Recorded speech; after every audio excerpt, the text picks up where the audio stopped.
Baik, selamat malam saya ucapkan buat saudara semuanya. Nah, malam hari ini saya mengajak saudara untuk membuka Alkitab, untuk belajar sedikit Alkitab, merenungkan firman Tuhan di dalam Filipi pasal 1 ayat 21.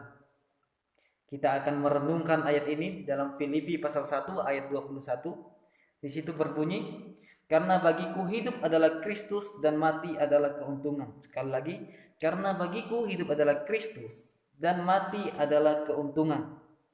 Jadi ini adalah tulisan Rasul Paulus.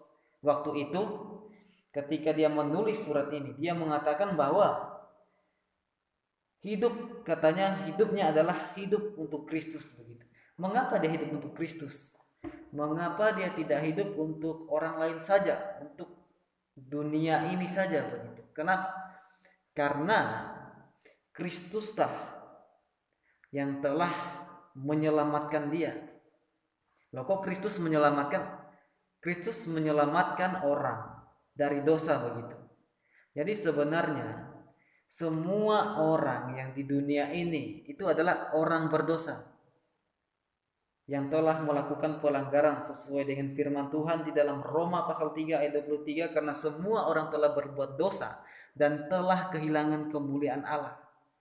Maka semuanya akan dihukumkan di dalam Roma pasal 6 ayat 23, sebab upah dosa ialah maut, tetapi karunia Allah ialah hidup yang kekal di dalam Kristus Yesus. Jadi Rasul Paulus mengatakan hidup adalah Kristus.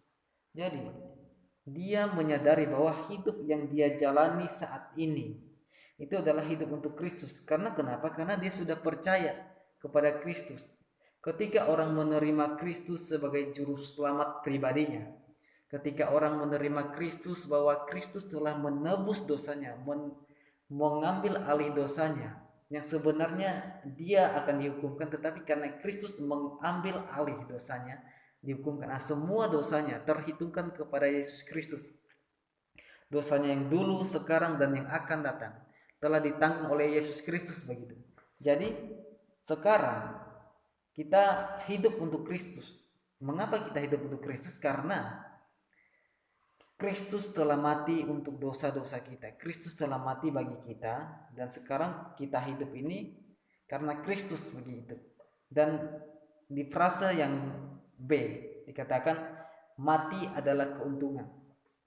Jadi ketika kita berada di dalam Kristus, ketika kita menerima bahwa Kristus adalah juru selamat yang telah menebus semua dosa kita yang dulu, sekarang, dan yang akan datang, itu adalah mati adalah keuntungan. Sesuai dengan perkataan Rasul Paulus, mati adalah keuntungan karena pengharapan yang di dalam Kristus itu adalah pasti. Pengharapan yang di dalam Kristus itu adalah pasti. Kita kalau mati pasti untung. Mungkin banyak orang yang takut pada kematian karena dia tidak tahu bahwa Kristus telah menyediakan situasi yang membuat kita tidak takut menghadapi kematian begitu, yaitu sorga begitu. Jadi Rasul Paulus mengatakan dia mati adalah keuntungan karena dia yakin bahwa kapan saja dia mati itu adalah orang yang akan dibawa ke sorga, bahwa kapan saja dia mati dia pasti masuk surga begitu. Dia adalah orang yang akan menuju ke surga begitu. Jadi itulah dia mengatakan keuntungan begitu. Jadi kalau di dunia ini, kalau ada orang melihat orang kaya, itu adalah keuntungan yang semu begitu, keuntungan yang tidak kekal begitu. Banyak duit misalnya, nah itu adalah keuntungan yang tidak semula, tetapi keuntungan yang selamanya, keuntungan yang kekal adalah sorga begitu. Jadi bagaimana cara memperoleh sorga? Seperti yang saya katakan tadi adalah semua orang telah berdosa, jadi dosa harus dihukumkan. Maka dari itu manusia yang berdosa harus dihukumkan.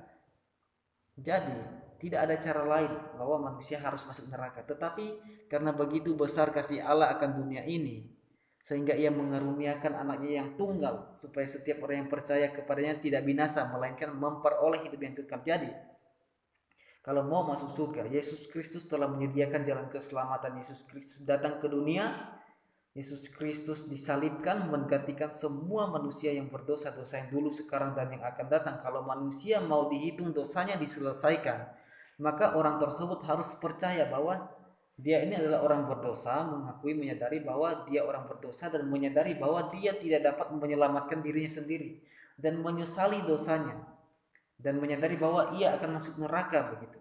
Dan dia harus percaya kepada kematian Kristus itu adalah kematian untuk dosa-dosanya, untuk semua dosanya.